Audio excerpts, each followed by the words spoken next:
I would like to take the opportunity in beginning my contribution to say that I'm very proud to be part of a government that is delivering on reparations for living members of the stolen generations in Western Australia.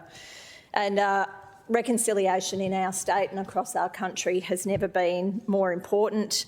The West Australian Stolen Generations Redress Scheme marks a really important step in that journey of reconciliation and a step forward to truth-telling and healing.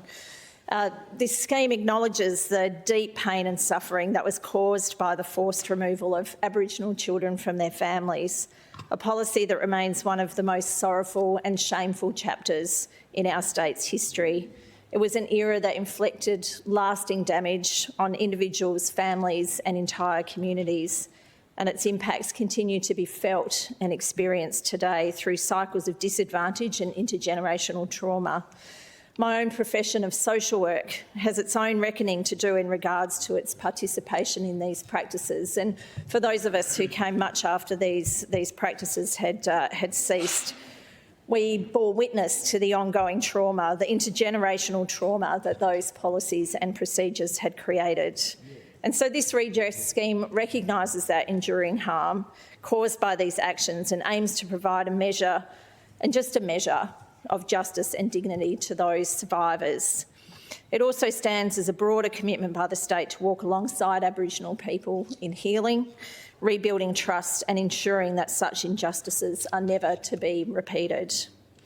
The scheme delivers individual payments of $85,000 to Aboriginal people removed from their families as children prior to the 1st of July 1972 in recognition of the harm and trauma caused.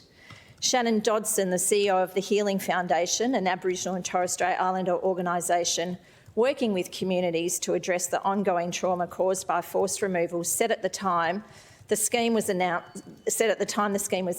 that while no amount of money can ever compensate for the damage caused, redress is also about truth-telling.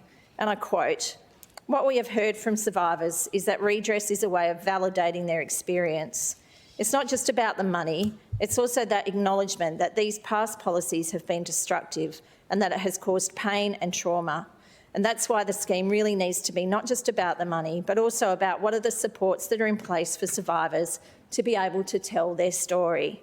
So I'm pleased to note too that the Cook Labor government has committed to working in partnership with Aboriginal stakeholder organisations to deliver the schemes and support the scheme's rollout.